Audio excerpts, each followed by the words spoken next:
Hello and welcome to my first Minecraft tutorial, and this will be for the Cobblemon mod pack. And basically, it's on my automatic brewing stand farm. Now, the purpose of this thing is obviously to make protein EVs. Well, it's to make EVs basically. In this case, we are making the protein EV, but this works for all of them. So basically, you can kind of copy it.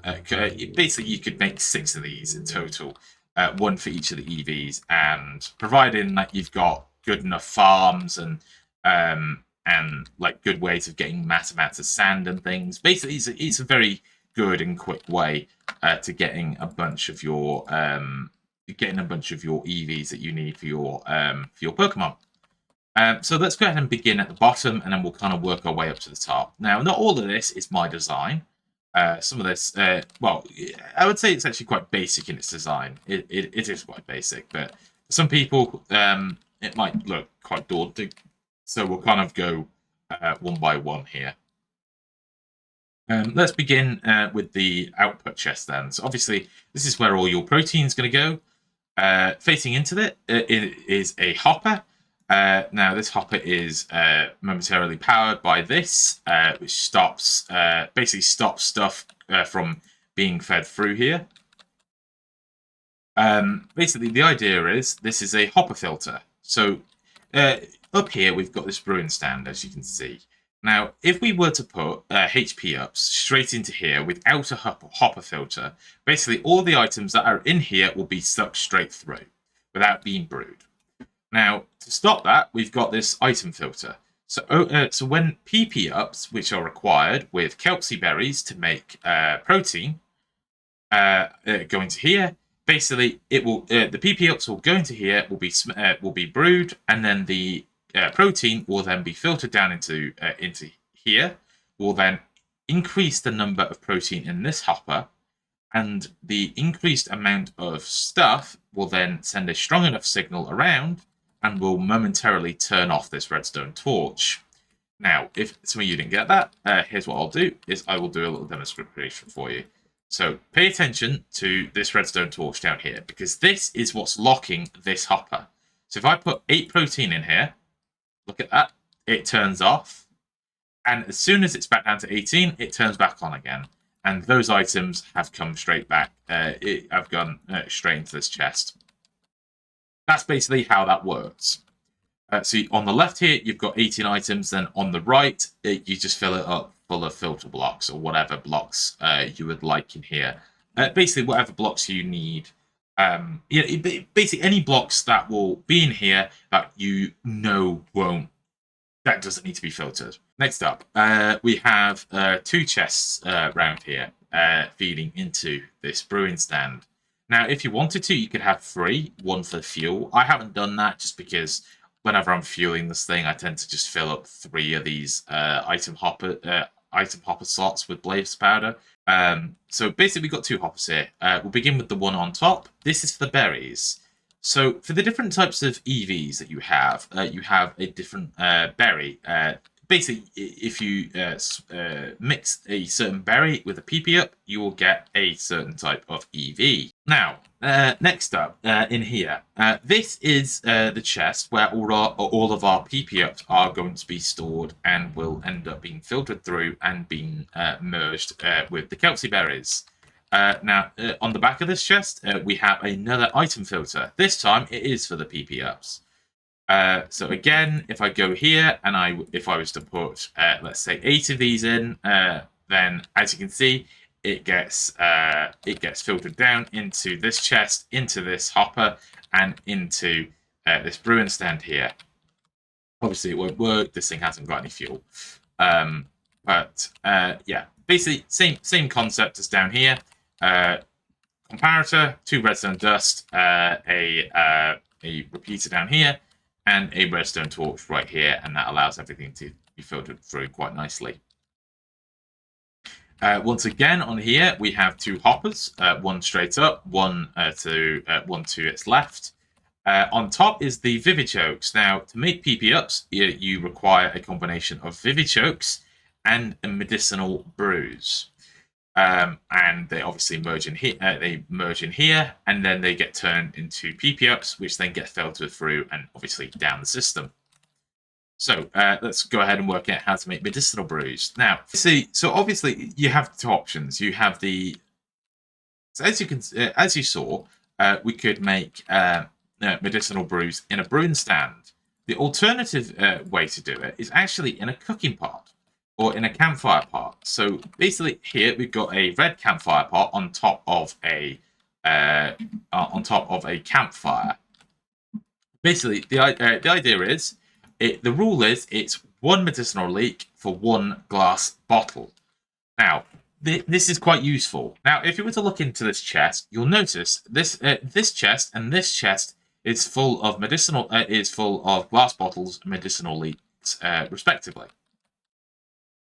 Now, the idea is, I want to be able to plonk my account down somewhere and just AFK this farm. But the problem is, this if you were to simply plonk this chest and this chest down into this hopper, into this campfire pot, and just let it run, it would work for the time being as it kind of filled up and as the campfire pot dealt with it. But as time goes on, and at the rate of which the hoppers are feeding in the items versus the production rate of the campfire, basically the campfire pot will fall behind, and you end up with a situation where you have 64 medicinal leeks, 64 glass bottles, and then these hoppers continue to fill up with more medicinal leeks, more bottles, and so on, and it breaks the farm. Or it breaks the campfire pot, because obviously it can no longer produce anything. So to get around that, this is what I've devised. It's basically this little system. So every single time this campfire pot is filled, this comparator detects that. It then sends a pulse into this repeater, which then amplifies that pulse, and then it powers this redstone torch off. Powering that redstone torch off, then this powers this block, which then powers this redstone torch. This redstone torch then powers all of this redstone that you see before you, and it then locks these two hoppers. Then as soon as this campfire pot is empty, this then powers down as it is now. It then powers this redstone torch. This powers this, and then then these two redstone lines then turn off, and these redstone hoppers unlock. Then basically, around 3 or 4 items from each side can then get into this campfire pot. It then detects it and then locks the entire system down again. So by this system, the campfire pot will never ever never be overfull of items. Now, occasionally you will have to check on it, particularly because I was using it on a server, and occasionally you would have the issue where one glass bottle, for example, got through, or one medicinal leak kind of got through and kind of got stuck. But I'm kind of putting that down to just it being on a server. And to be honest, this thing dealt with server restarts. It dealt with the odd kind of server lag and all the high ping, the rest of it, and it would still, and for the most, it still worked through the loss of it. Right, you ready? 3, 2, 1, power off, and see, off it goes. That fills up. That then powers and locks everything down. Obviously, make sure when you're doing the campfire pot that the lid is actually on. Clicking this little button here. And as you can see, it fills up and empties, and as you just saw, it sends a pulse around, which momentarily unlocks these two hoppers, allowing some items through. And we'll watch it one more time. So watch this. About to empty, unlocks, allows stuff through, locks back up again. Then down here, obviously, we have the medicinal brews here, which are then filtering through into PP ups, and there's 3 protein. See? And basically, all you'd have to do is copy this, paste it a few more times. One for PP ups, one for calcium, one for HP, one for speed, one for zinc, and one for iron. And basically, you've got, obviously on the kind of glass bottle front, it's quite expensive, but in a way, if you're making one of these automatic farms, that's kind of something you're gonna have to live with. Anyway. As for the medicinal leeks, well, these you can just make a massive, gigantic farm and like harvest it like a few times, and you'll have like a storage room full. And you could even just like take this and just make them double chests as well. Like they don't have to be singles. Obviously, I'm sure there are some people out there with better farms than this. I'm not claiming this to be the best one, but this is one that works. It's one that's relatively inexpensive, like in this entire build. Like I will pop up on the screen now the building requirements for it. You've got 1, 2, 3, 4, 5, 6, 7, 8, 9, 10, 11, I believe. I believe it's 11 hoppers we have in this build. So on the iron front, it's pretty cheap. On the resources front, it's pretty cheap. Obviously, I mean, you've got a few comparators in there requiring quartz and things, but you know, it's a very, very doable farm for a lot of you. And, you know, it uses basic redstone mechanics as well, which I think some of you may enjoy. Anyway, yeah.